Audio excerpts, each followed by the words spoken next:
about leaving religion. The purpose of the videos is to get you to think. Turn your brains on and think. And use logic and use reason and realize that religion is fake. It's been a while since I've done a video. It's been a while since I've done a video. I'm just living life. Things going on. Had a birthday recently. One of my daughters went to the Army. And got a new addition to the family that's acting up right now. Just a lot of things going on, so I figured today I'd do a video. It's been Shark Week on Discovery Channel, and I see National Geographic try to be slick and have Shark Fest right before Shark Week. And of course I had to watch both of them because I like watching sharks.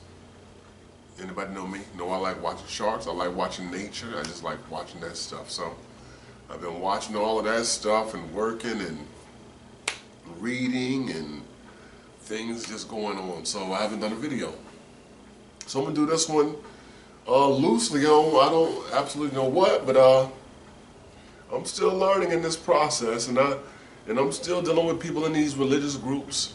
Would even have the groups with, it's obvious, of course I get kicked out of that one group with that set of fake people, I will say. But I'm in other groups, and there are religious nut jobs in all of these groups.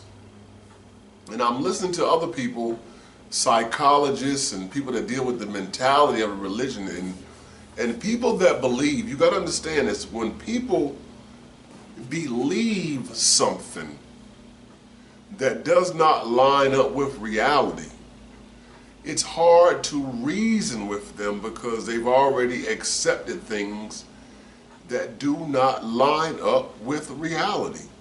So they're cool with things that make no sense. They are cool with trying to explain away things that make no sense. They don't make any sense. With a snake is talking. A snake is talking. Snakes don't talk. Well, God allowed the snake to... They don't be like, maybe this is just a story because snakes don't talk. Nothing makes sense. And I dealt with some of them in a group, and some I can't deal with because there are certain facts that are facts. They're facts, and they'll be like, oh, we debunked that. How do you debunk something that happened? It's historical. So I'm going to be like, oh, 9/11. Somebody say 9/11. Oh, we debunked that. 9/11 didn't happen. Why? Because we had some people say it didn't happen, and we debunked that. And that's their thing. They always use debunked. That's one of their words to try to wash away actual history with their fake history that's not proven in any field. In linguistics, in archaeology, it's just not proven. So all they need is somebody to say, oh, that ain't happened. Then they can say, oh, they told me that. Because I had somebody one time when I was a Christian talking about Halloween. And I was like, Halloween, I don't celebrate Halloween because Halloween is pagan. And you shouldn't celebrate it either because it's pagan. You need to check it out. And this was the research. Well, I went and I asked, I went and asked this sister about it, and she told me Halloween is okay if that ain't what you mean for it to be. That was the total research. Which means you really didn't want to know anyway. You wanted to do what you wanted to do. You just needed somebody to agree with what you said, and that way it makes you feel better. And that's what Christian apologetics is. Christian apologetics is going to tell you exactly what you want to hear when you're a Christian. All you need is somebody to tell you, what did they say? What did they say? oh, no, that's not right. This is what it is. And that person will, they'll read the Christian apologetics thing, and right off the bat, they'll say, okay, I did my research, and my research turned out that, and it's not true. Christian apologetics, ooh, net in here. Christian apologetics is about lies. Here we go. It's about lies. They lie. That's what they do because it's their job to keep religion going to make their money. No religion, no money. So we don't want to tell the truth. Keep the lie going. Which is how when I escaped from religion, and I figured if I have the truth, the Bible is the truth, God is the truth, the whole truth and nothing but the truth, then I don't want to just see the people who agree with me. Let me see what the other side is saying. Because if the truth is the truth, it doesn't matter. I'll still have the truth. And that's when I discovered I didn't have the truth. And that's the fear that's covered with faith that believers carry.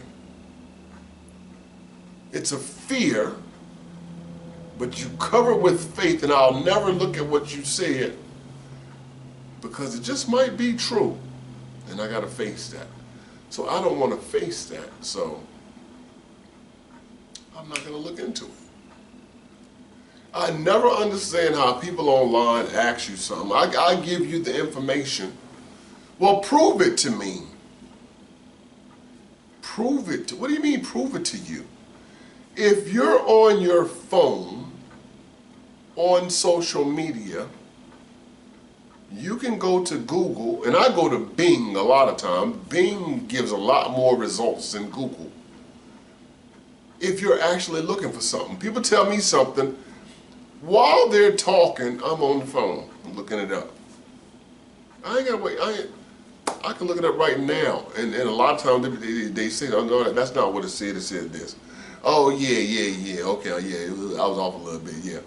I can look it up on spot and see that what you said was either true or false, or you was off a little bit.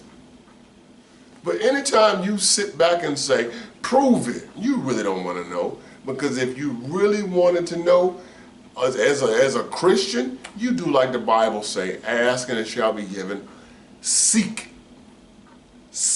and you shall find. Knock and the door shall be open. Whereas anybody looks at the acronym, it means ask. Ask. Ask, A, and it shall be given. Seek, right? Knock, A-S-K. It's right there. So they don't really want to. Anytime they ask you something, they could Google. They don't want to know. And I talked with this one guy. We was talking about how the book of Mark was the first. I was telling him with the Gospels. The book of Mark is the first gospel that was written. And from the book of Mark, then you got, I've told y'all this numerous times, they got the book of Matthew, which copied about 80 to 90% of Mark, and added in the Immaculate Conception and the angel talking to Mary and so on and so forth, and added on things after the resurrection that's not in the book of Mark.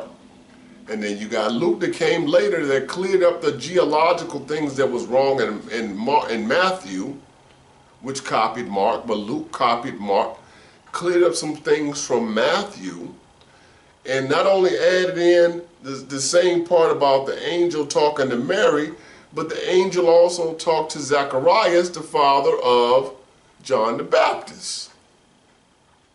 And their timelines of the birth don't add up. Things happen after the birth do not add up, and so they added things on after Jesus died, when in the book of Mark it just starts with a man named Jesus showing up like everybody else to a man who baptized for the remission of sins. This is not me making this up. This is what it says.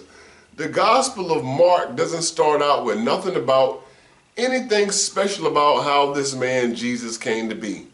It starts out with this man Jesus showing up to be baptized to a man who baptized for the remission of sins. And after he was baptized, and it says the heavens were open, the Holy Ghost came down on him. He was anointed, and the voice said, "This is my beloved Son whom I'm well pleased," which would make sense because Christ means the anointed one. Which means that if he was just a regular dude, now he was endowed with superpowers, of course he'd be called the Son of God. And then we go into the book. That's the book. And it's the shortest of all the Gospels. And if you read in the NIV, they'll even tell you, hey, it ends in, 16 verse 8, and verses 9 through 16 are just added later. That, he didn't say anything after the resurrection.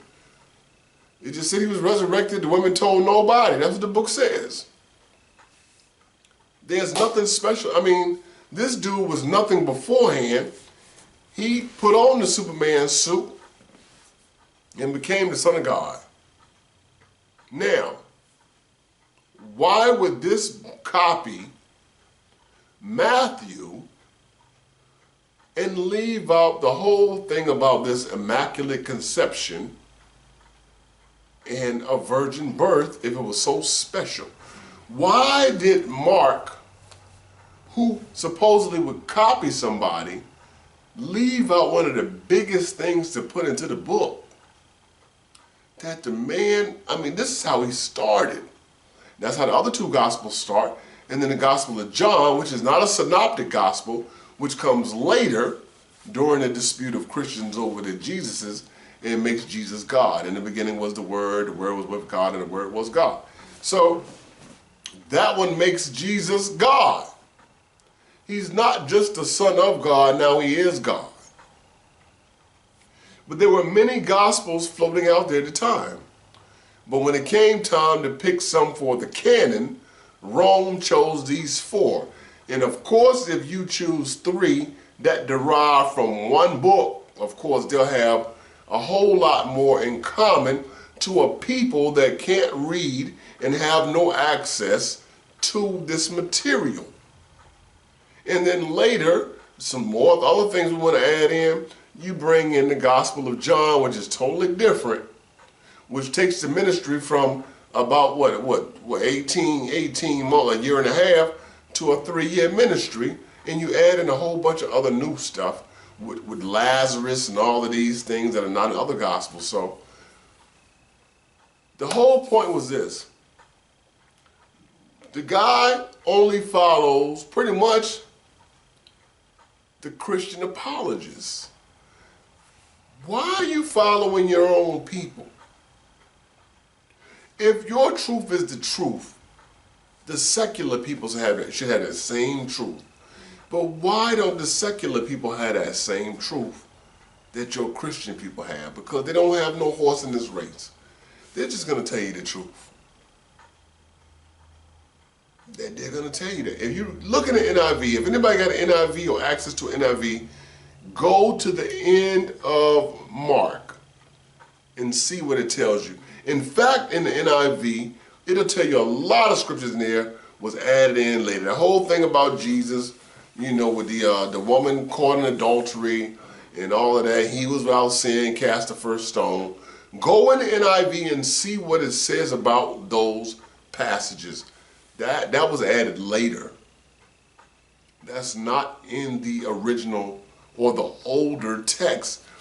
This thing is evolving as it goes, as this Jesus story is growing, and everybody's like, no, believe in our Jesus, not they Jesus, our Jesus. The same thing going on today with the Pentecostals, the Baptists, the Protestants, the AMEs, the Holiness, the Seventh-day Adventists, Jehovah's Witnesses. Everybody got their own Jesus, their own form of it, because none of it is actually historical, and they can change it and flip it how they see fit. So it hasn't changed since then, which is why you have so many sects today. Sext. S-E-C-T-S, not S-E-X. Okay? So I was reading, looking into some things, and like, you know, I don't know if many of you know, like the whole Exodus is a fake story. Exodus is a fake story. There was no Exodus out of Egypt. There were no 10 plagues that were committed, and God hardened Pharaoh's heart. That's a whole nother story about God hardening Pharaoh's heart. That's a whole nother story. And then all these over 1 million people leave from Egypt to go into the wilderness or to the desert, in fact, and to later supposed to go to the promised land, when there's no record of this anywhere. They wandered in the desert here and there and here and there for 40 years. Not one single artifact has ever been found in the desert to confirm that a massive group of people were ever there. And like I said, we can have a 2-hour movie in a movie theater and have mounds of trash. You can have a Mardi Gras for I don't know how many days Mardi Gras goes on, but you have massive trash. You can go to a football or a baseball or a basketball stadium for one ball game and have a whole massive trash, but these people, over 1.5 to 2 million people there, nothing. Not a pot shard, not a I don't know if they have forks or spoons, not a broken sandal, no clothing, no bones from those that were buried, no latrines from using the bathroom. There's nothing, and it's perfectly preserved in the desert because it doesn't rain there, and so it just gets covered with sand, and you can just move the sand and see what happens. And from what they've seen, nothing. So since the whole Moses thing did not happen, that leads into the story of Joshua. Now we go into the story of Joshua. If Moses didn't happen, what does that tell you about the Joshua story? For those of you not familiar with the Joshua story, Joshua came after Moses. So after Moses did his thing and died in a mountain and what have you, Joshua was now in charge. And Joshua's thing was to get the people of Israel into the promised land, aka Canaan. Let me say that. Canaan is the promised land. But let me say this. The Israelites in real history come from Canaan. Many scholars will say that the Canaanites became the Israelites. However you look at it, Israel was in Canaan with the Canaanites, and as many say, are the Canaanites. They have the same language, they have the same pantheon of gods, they have the same lifestyles, everything's the same. And people are like, oh no, Israel, oh they're God. And we've spoken about, I've told y'all about this before. There's a pantheon of gods. El is the main god.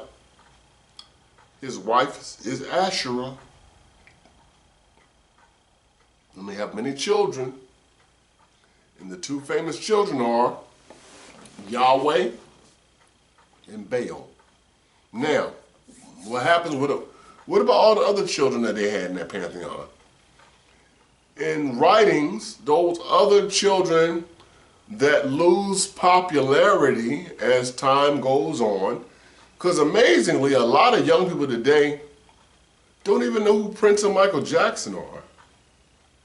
Think about that. In this lifetime, when you talk about Prince and Michael Jackson, for many it's like, how do you not know who Prince and Michael Jackson are? Because they're so concerned with the little rappers and singers they got out today, they don't even know who those people were, and it's in their lifetime, right? So imagine people that didn't even exist, gods in a pantheon that didn't exist. So you take the main god El, they kind of bury Asherah, where they talk about the groves and the high places. When the First Second Kings, First Second Chronicles, the groves and the high places were to Asherah.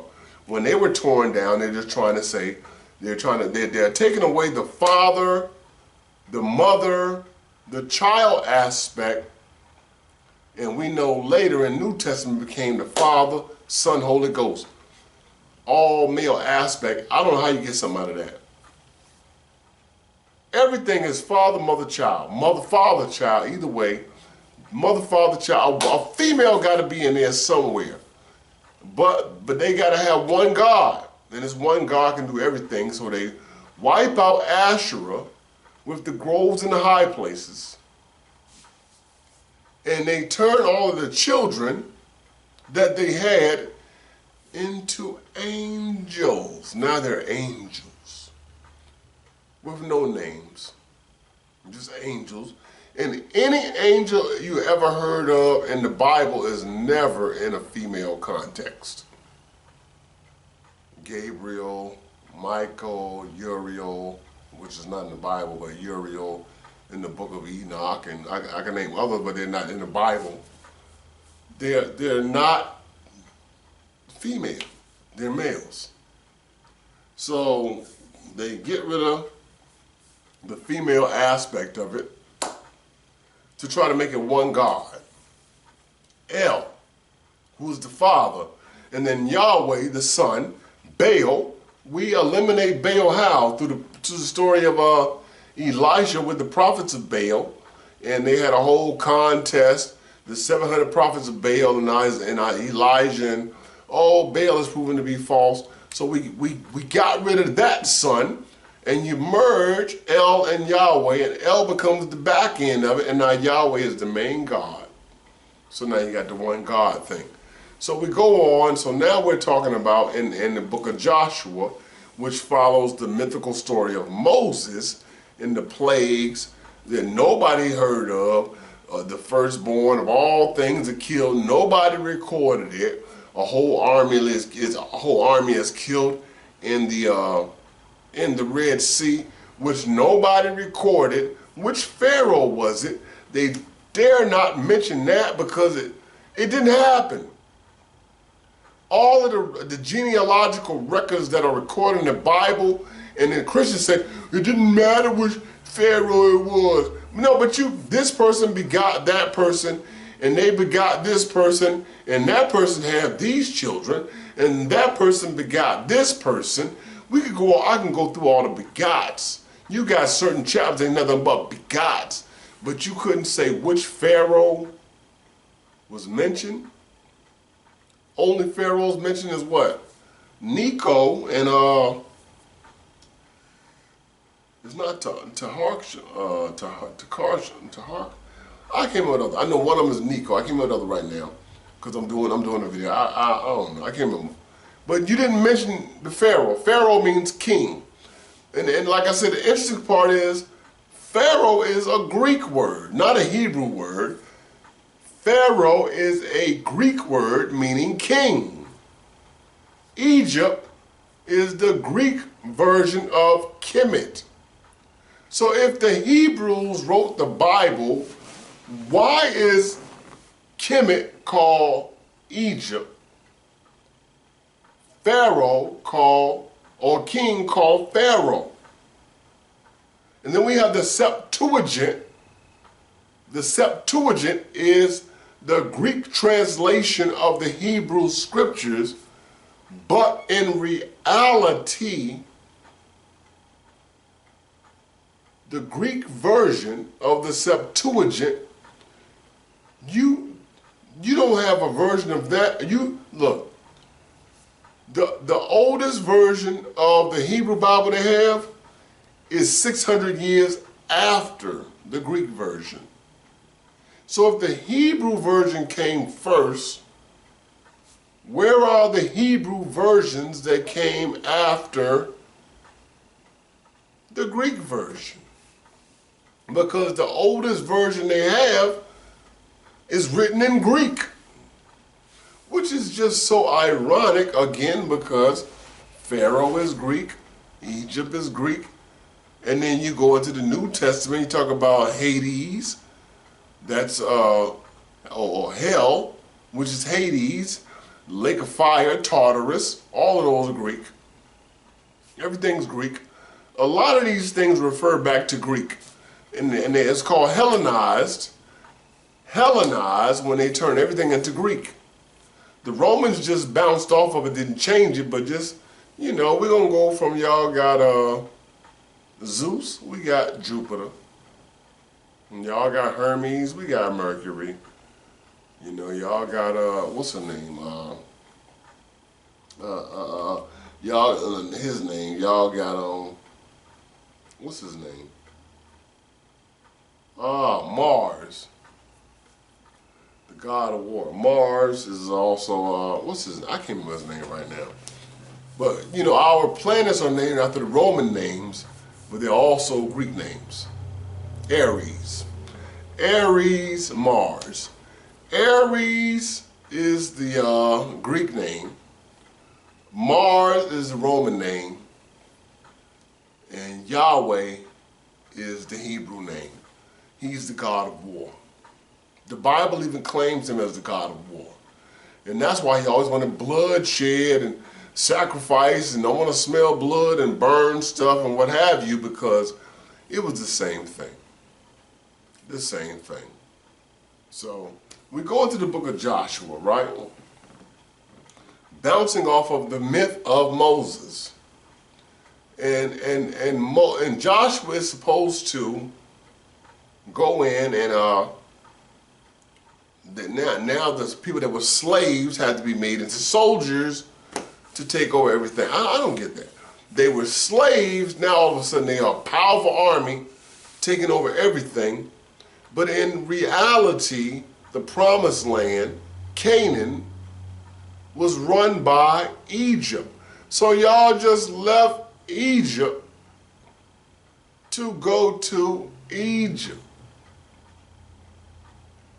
That doesn't make sense. You left Egypt to go to Egypt. And along the way, they have garrisons that they have dug up in archaeology that show where, you know, in the military, you don't just have this place, that place. You have places along the way you have to do a checkpoint. Checkpoints. And y'all would have ran into some checkpoints along the way. Not just you went to the Red Sea. How did you get into Egypt from with Joseph? Did y'all come from the Red Sea when you stayed in Goshen and what's his name? With Joseph? And he brought Jacob and all them in? No, you didn't pass no water when you came in. So now why you got to cross water to leave? Makes no sense. Sinai, Mount Sinai. The moon was called Sin. They worshiped the moon, who was called Sin, at the mountain of Ai. They worshiped the moon, Sin, at Ai. Sin, Ai, Sinai. This ain't. I'm just telling you what it is. I ain't making it up, right? This is what it is. And you can say what you want to say. Ain't no power behind none of this stuff. Oh, God gonna strike you down.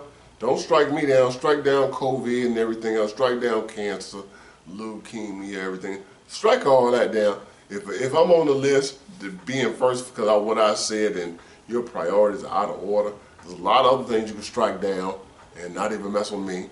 Make me say, okay, you are the real God, but you're not doing that, so let's not focus on me. Let's focus on what you're not doing, which is nothing. So here go Joshua go out to conquer all these lands. And according to the archaeology, the places that are listed in Joshua, I think it's chapter 15, where he goes out and they destroy all these places. These places in archaeology did not exist or have people there during the time a so-called Joshua would have been allowed to conquer them. But they actually, all of these places existed at a certain time in around what, the seventh and 6th century. They existed at that point. So it goes to show, like, hold on. They did exist then, but all of them existed at this point, which shows that they were written at this point. Mind you, they couldn't look nothing up online or whatever, what was happening at that time. It was to boost morale for the people, just like Exodus. Exodus wasn't written at the time where some of this stuff actually happened. It was written at a time where they needed to boost the morale of the people and say, oh, we overcame Egypt and what have you. It was a propaganda to boost the morale of the people, but the story itself never happened. That's no different than the book of Joshua. None of this happened. It was about King Josiah, who reigned at that time, who desired to conquer so many territories around them, and he needed to boost the morale of the people, his soldiers, to do just that. The King Josiah is actually behind Joshua. There was no Joshua, like there was no Moses, like there was no Joseph, like there was no Abraham. These are all stories of propaganda to boast or boost the morale of the people. And so, in the time you read in the Bible how in Joshua, they said, well, we found a book of the law. Deuteronomy, written by the Deuteronomists. Oh, we found the book of the law. Oh, we got to follow this book of the law. And in the beginning of Joshua, it tells you, follow all these laws of the book of the law. Which book of the law? The one that they just found in the thing with Josiah. And that's what it was all about. It's like Josiah is actually Joshua. It's a story about him, like Eminem did 8 Mile. It's not an exact story of Eminem, but it's loosely based on, 8 Mile is loosely based, but it's Eminem. 50 Cent did Get Rich or Die Trying, loosely based on him, but it's about him. You got this character named this. It's the same thing. There is nothing new under the sun. There is no new thing under the sun. They do these things. Josiah did this because he wanted to expand the kingdom of Israel. But he didn't. Because you had forces, you had the Assyrians and the Egyptians and whatever. They were way greater. You just couldn't conquer these people. So they had a book to boost the morale of the people. And today, in 2020, people are looking at these books and looking at them like, oh, they did this, and they didn't. They always had these stories about victory that are false. The stories are false. They took a lot of L's. The stories are not false. The stories are not real. It's legend. Like, David and Solomon were real, like some say, but add in the story of David and Goliath. Oh, it didn't happen. David had all these wives, and David killed his 10,000s, not real. Solomon had 700 wives, 300 concubines, not real. Oh, he had this temple that was, covered. It was just so extravagant, they still haven't found that temple. Well, maybe that temple was over here, and you ain't found it there. Why? Because it didn't happen. It's literature. There's power in literature. And we don't know if there'll be later somebody be looking for Hogwarts and Harry Potter. Oh, this Harry Potter guy. Oh, and we know Harry Potter ain't real. It's a story. And so that's what happened. This stuff is all literature. And the sad part is, we got all of these people believing in this stuff.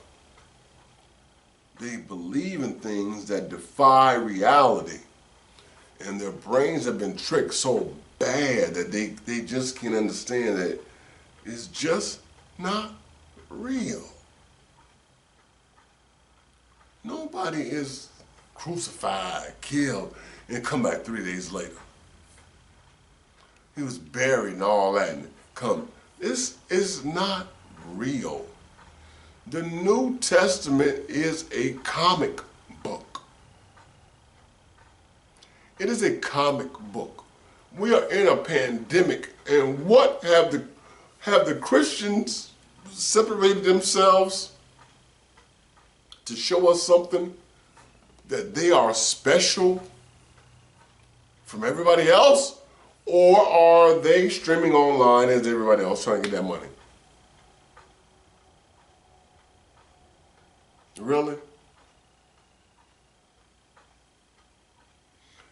Like I said, I was doing with someone, and they was like, they get their information from Christian apologists. And I was like, you know what? You know, we done talking, because I'm talking about historical things that actually happened, and you're talking about things from Christian apologists to try to make things work, and their stuff is not real. And if you don't want to come into the realm of reality, we can't deal. I can't talk to you no more, because you're believing apologists. And I've said how many times? Apologists are liars. Christian apologists are liars. They lie. Nobody in the real world takes Christian apologists serious. Oh, they're a biblical scholar, but are they a Christian? If you're a Christian biblical scholar, you are pretty much an apologist, and you're going to lie because you have a dog in this race. And rather than face reality, you're going to lie to make your lie real. One, to fund your income and your belief. And everybody knows snakes don't talk, donkeys don't talk. You cannot fit all those animals in no ark. You know, you got 8 people. I don't care if you got 100 years.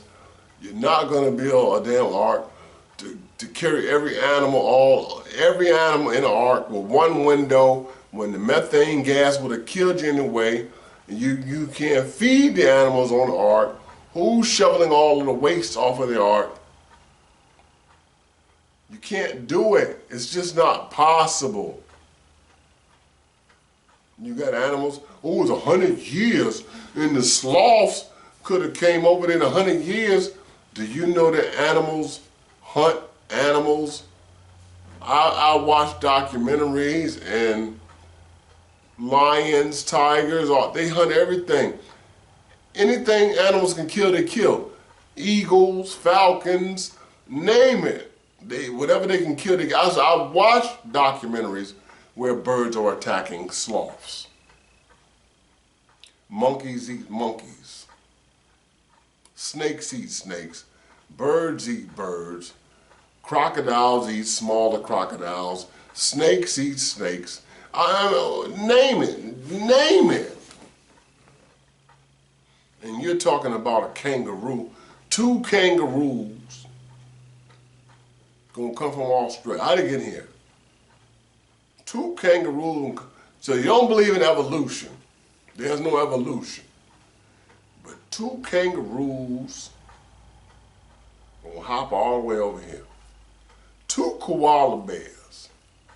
2 sloths. 2 meerkats.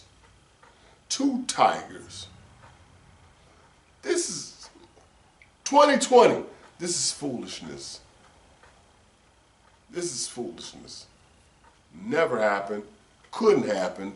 And if it did happen, the methane gas would kill you, one, because the only source of light you had was torches. And when the methane gas built up, it's no different than when you got a gas stove with a leak. And when enough of that gas built up in that kitchen and hit that pile of light, it's going to blow that whole kitchen up. Blow the whole kitchen up. And if you got enough methane gas in that goddamn ark, and when you got a torch in there with one window, it will blow the whole ark up. Who's shoveling all the mess out of this ark? Where's the food to feed these animals? Because you only got 2 of each. So you had to slaughter some other animals to feed the animals that's in there. It doesn't make, it's just a story. That's a story. Like a talking snake is a story. Like the 10 plagues and killing the firstborn is a story. Like parting the Red Sea is a story. Like Joshua defeating all these places is a story. Ooh, Hunter. It's a story.